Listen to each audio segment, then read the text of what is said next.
కాదులూరు మండలం పల్లిపాలెం గ్రామంలో తమ కుటుంబానికి చెందిన చెరువులను ధ్వంసం చేయడం చాలా దారుణమని ఎమ్మెల్సీ తోట త్రిమూర్తులు పేర్కొన్నారు. ల్యాండ్ సీలింగ్ యాక్ట్ పేరుతో తమ భూమిని ధ్వంసం చేయడం పట్ల ఎమ్మెల్సీ తోట త్రిమూర్తులు కాకినాడలో మీడియా సమావేశం ఏర్పాటు చేసి వివరణ ఇచ్చారు.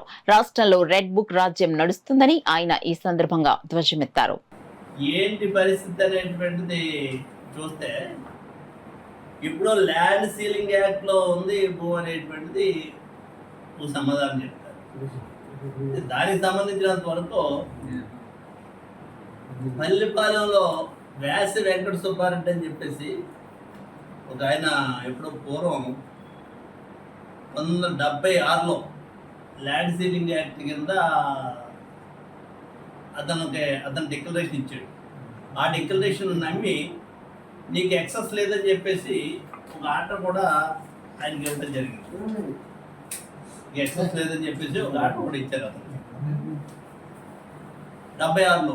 ఈ 76 తర్వాత 1976 తర్వాత ఈ జరుగుతున్నటువంటి సంవత్సరాల్లో ఆయన ఈ భూ అమ్మేద్దామని చెప్పేసి బేరం పెట్టి 91 ఆ ప్రాంతంలో ఒక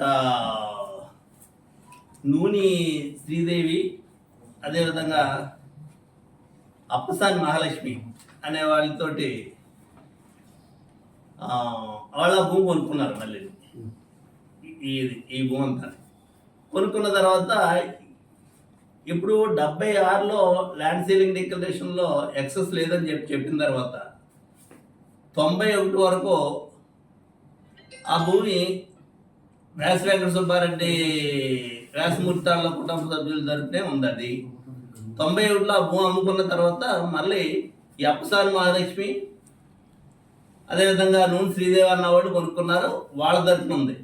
2005లో నేను ఆ భూమిని నా కుటుంబ సభ్యుల పేరు మీద మేము కొంతమంది కొనుక్కోవడం జరిగింది.